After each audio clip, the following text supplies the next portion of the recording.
I find that a good percentage of the people who have become homeless are due to reasons that could affect any one of us at any given time.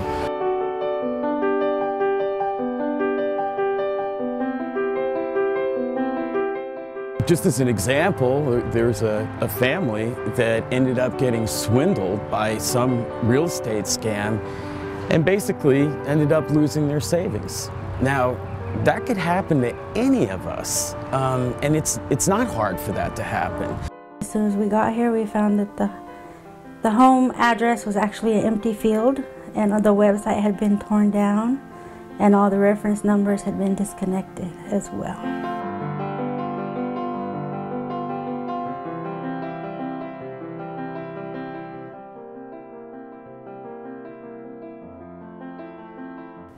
I paroled out of prison to Little Rock about 6 years ago and stayed in a halfway house less than a month before I was put out.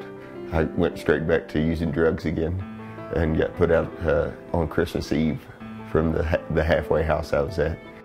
I was wounded at a recruiting station back in 2009, and I still went on with my military career, and I got out the military in 2012, and I didn't have any of my benefits and anything like that. I just got out the military. Not on a bad note, it was on a general discharge. But for some reason, none of my benefits was connected with my discharge. First, I would like to say that he was helping pay the bills. And when he got out of the military for, what, 6 or 8 months, he didn't receive any pay, anything. And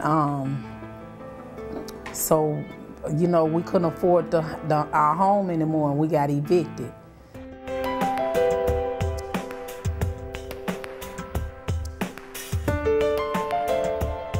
There are requirements.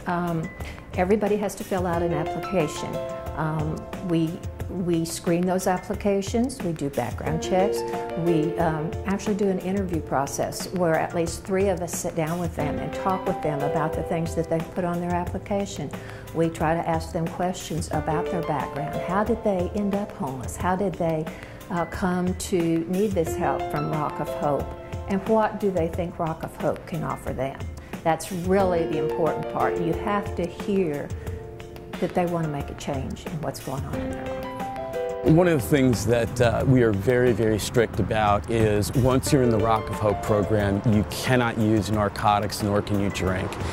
I quit using and drinking and started going to meetings, and then about 2 months clean, I came to the Rock of Hope people and asked them if they would help me get off the streets and in the house.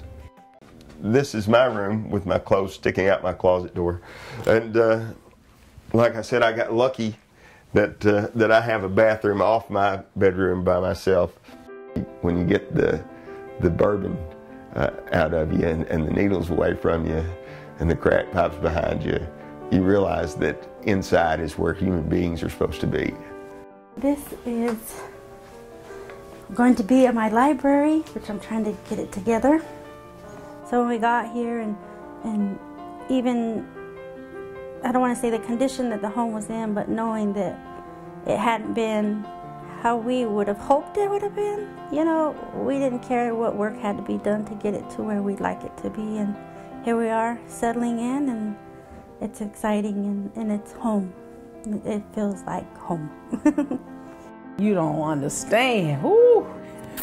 Man, I go up there and I sit on their beds and I look in their rooms and I be like, wow, just think, a few months ago, we didn't know where our next meal was gonna come from. Yes. So we've made a conscious decision that our job is to surround our friends with love, and we put them in houses so they can enjoy a life just like anyone else does. And as a result of that, we think that they are going to be prepared to live independently faster as a result of that.